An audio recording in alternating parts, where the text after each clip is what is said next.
Welcome back, ladies and gentlemen, and we're still with you at today's edition of Cairo Local Time. And of course, as promised earlier today, we discuss how Egypt seeks to boost its cooperation with African countries, especially economically. And I'm delighted to be joined this afternoon in the studio by my guest, engineer Samir Riad, member of the Federation of Egyptian Industries. Engineer Samir, thank you so much for joining us this afternoon. Welcome. Now, over the past 3 years, Egypt has been hosting one of the biggest annual international Pan-African B2B sourcing exhibitions for Egypt, for the textile industry, which is, I believe, the industry that you are working in. And of course, this represents a hub for African trade, exportation, and supply of ready-made garments, textiles, etc. Of course, Egypt is it has an amazing history when it comes to textiles and cottons, etc. Tell us a bit more about the history of Egypt in this very specific field and the developments in this field. Definitely, the changes in the politically and economically, economically in the world makes us think about Africa and the importance of Africa. Yes. And definitely, our leaders, they realize this. And definitely, we neglected Africa for quite a while, and we are coming back now to realize how important it is, especially that the map of the economy and the distribution of wealth around the world has been changed, and it changes all the time. That's why it is a quick changes, and this time we are realizing how important Africa is. And I personally, I believe there is lot of obstacles in Africa, lot of, lot of things which we are realizing how important Africa, and at the same time, Africa is developing, and the Western world, they care a lot about Africa these days, especially after the Chinese became a consumer in their own country, and they are consuming a lot of goods from their industry, and they left a lack of products, especially in textiles and such things. That's why textiles as a ready-made garment, for example, it is, it needs a lot of people, and, where can we find this kind of numbers? We can find it only in Africa. And that's why the importance of Africa became for the world an important thing. But the infrastructure is an issue. Yes. The transportation is an issue. And all of these things, they are trying very hard now and very quick to build it up, especially in countries where stability is. And Egypt definitely has got a role to play. Yes. And we are looking forward that we can play the right role to enable us to boost our economy and to help our brothers in Africa. Indeed. Engineer Samir, you mentioned the issue of transportation. It's always been an issue, even though we are in one continent. Lots of borders are shared amongst African countries. Different routes are available. Where does the biggest challenge lie when it comes to transport within the African continent? Not only transportation. Well, if we talk about infrastructure, transportation is a part of the infrastructure.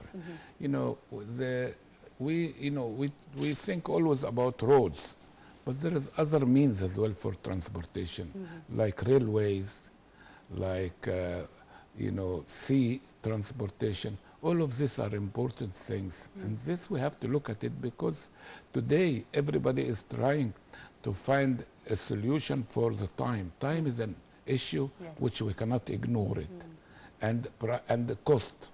All of these things make, this infrastructure, especially transportation, is a big issue.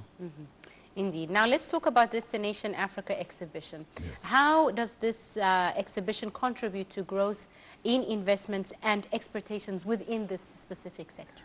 Definitely, Destination Africa is, translating the thoughts of our leaders, that is how important it is. Yes. And definitely, actually, who made this, made it happen, that is this importance of Africa made us make such exhibition, and I believe now that it's for the third year, and it started, and now I believe the last one, it was quite an impressive exhibition which has been visited by by the clients. And this is the most important thing, because I am a guy which I have been involved in industry for a long time. And I believe the clients is an issue. Yes. And how to recruit the clients to come, because the clients is like the train, which is the main engine, Yes. and the train which is pulling everything is the client. And that is, if we can create a client base, then we can make a successful industry. Indeed. Right. Engineer Samir, let's talk a bit about how cooperation between African countries is important in this field of textile. Are there different collaborations? As you mentioned, the issue of industrialization of African countries. Lots of African countries have textile manufacturing, but not at an advanced level. How do you see the collaboration between different African countries in this specific textile industry? Let us get the statistics of, definitely a human being is consuming clothes, consuming, they need home textiles, they need a lot of things that's why I believe our institutes and our universities have got a role to play to feed us with information, to feed us with the statistics, yes, which will enable us to make the strategy, how can we approach different parts of Africa, and definitely this will help us to make a sort of a plan to enable us to go ahead and see, and and our local industry here, we have to strengthen it to the extent that we can contribute as well outside of Egypt. That's why we need education. We need people here, sometimes they just think that to make an industrial area is enough to make an industry. No, I need more than that. Yes. We need education. We need that people can, with knowledge, can pass this knowledge from generation to the other. We need the practical experience, not only the theoretical experience in our universities. We need, that's why we have to go ahead and make a complete strategy for our future to enable us to penetrate into different parts of the world. What other industries, I know textile industries is your specialization, but what other industries do you see are potentials for cooperation within the African continent? There is definitely a lot of industries, because the infrastructure in Africa needs to be boosted, That's why, there is a lot of industries which we are definitely have got some, practical experience in it, and we are, very favorable, and we can just go ahead, and that's why when I say we need our institutes and we need our universities to highlight for us all sorts of things.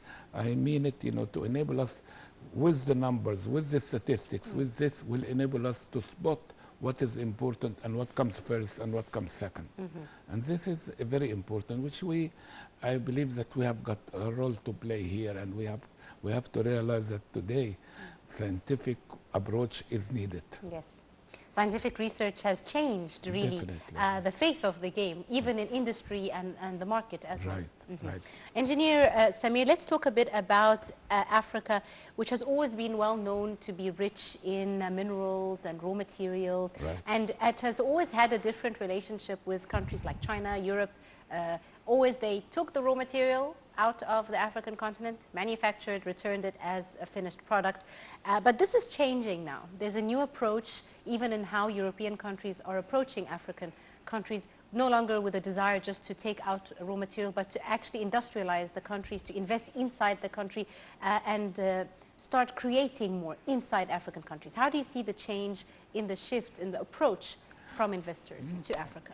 Definitely the Western world, they look after their interests. Yes. And definitely there is a need now of Africa after the Chinese, has been definitely became a consumer, as I said before, and they left a lack of certain products in the European and the American market, price-wise and quality-wise. Yes. And they cannot be replaced overnight.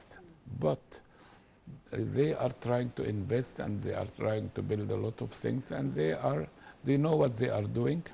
And definitely today Africa is much better than, say, few years ago. Yes. And I believe that they are going to develop fast, you know, but still, there is a lot to be done. How about human resources? This is something that Africa is unique, that it has a young population, Yes. A rich base for human resources, a good workforce, etc. Hardworking populations, really, and they're young, which is an advantage for African countries. If we take, for example, Abyssinia, you know, as an example, which we are involved with it, with the problem of water and so on, we'll find out there are about 110 million people, and definitely, you know, maybe 80% of or 90% of the population without work. And even the agriculture, there is a lot of land, but they are neglected because of a reason or another. Definitely the infrastructure is needed, it is very poor there. But there is a lot of human beings, but I know from my experience, I visited this country a few times, and I see the people today, the wages are very low, and accordingly, people are not keen to work. And people are blaming them that they are lazy. No, because the return of their work is not enough to give them a good life. And people are not realizing this.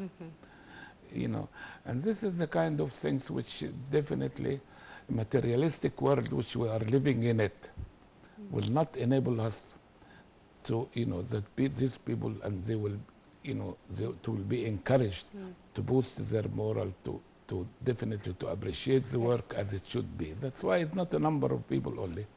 It's the attitude, you know, of the people which they go there and invest, they have to change. Yes.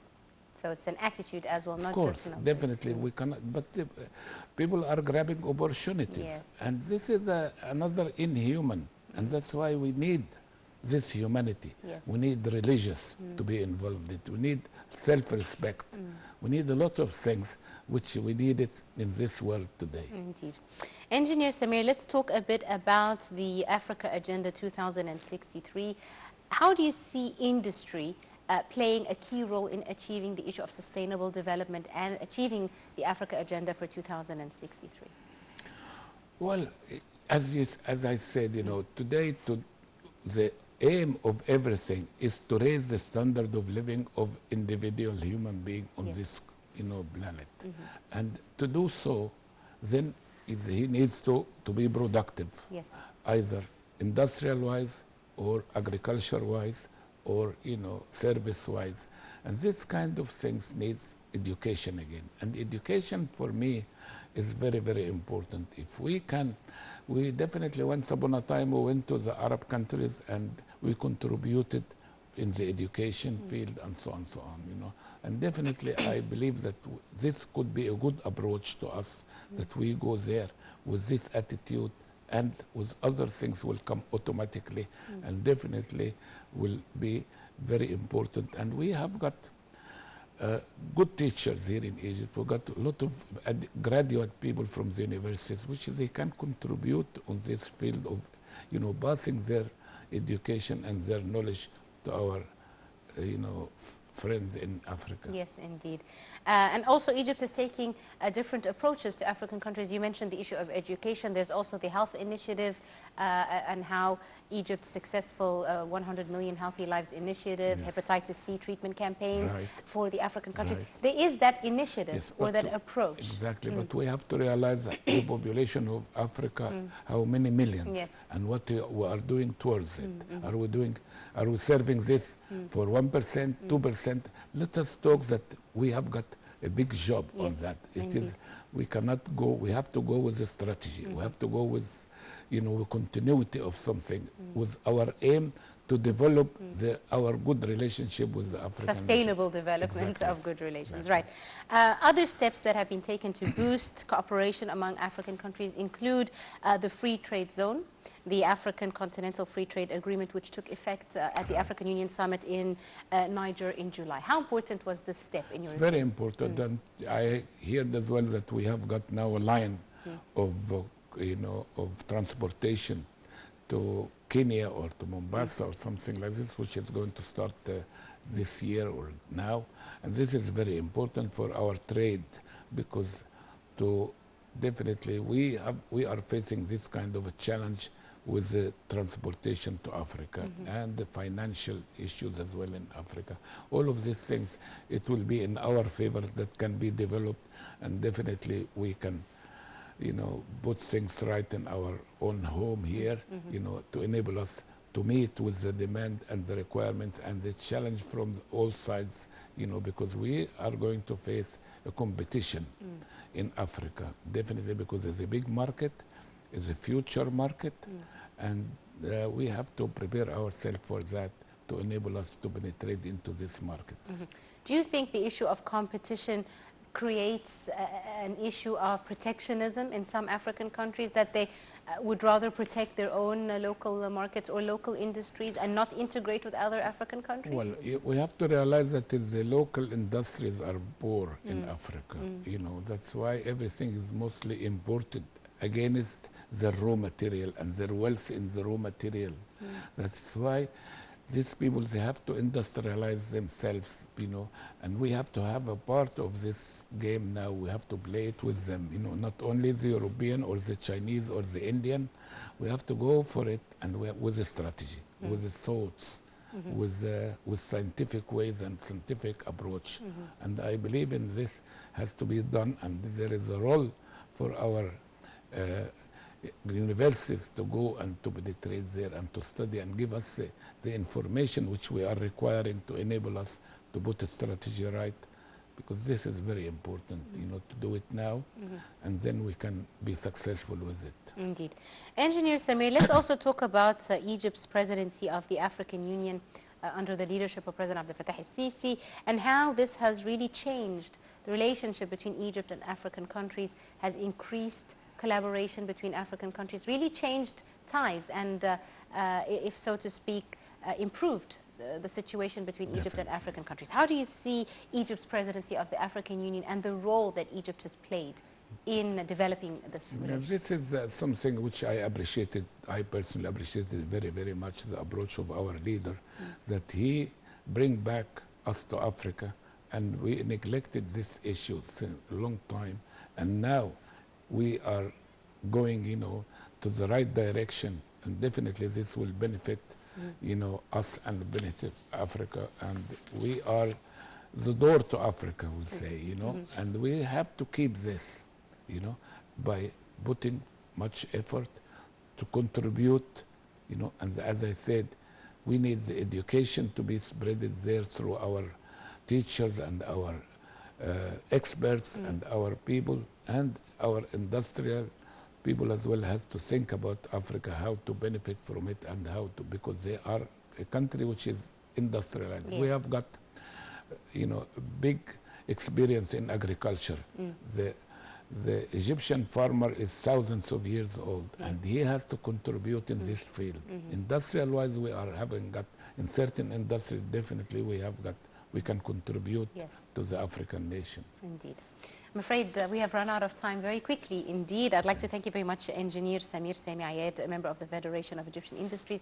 It's been an absolute pleasure and very insightful. Thank you very much. Thank you very much. Thank I appreciate it. Ladies and gentlemen, that's all the time we have for today. That wraps up today's edition of Cairo Local Time. You're in the company of myself, Angie Meher. Many thanks for watching.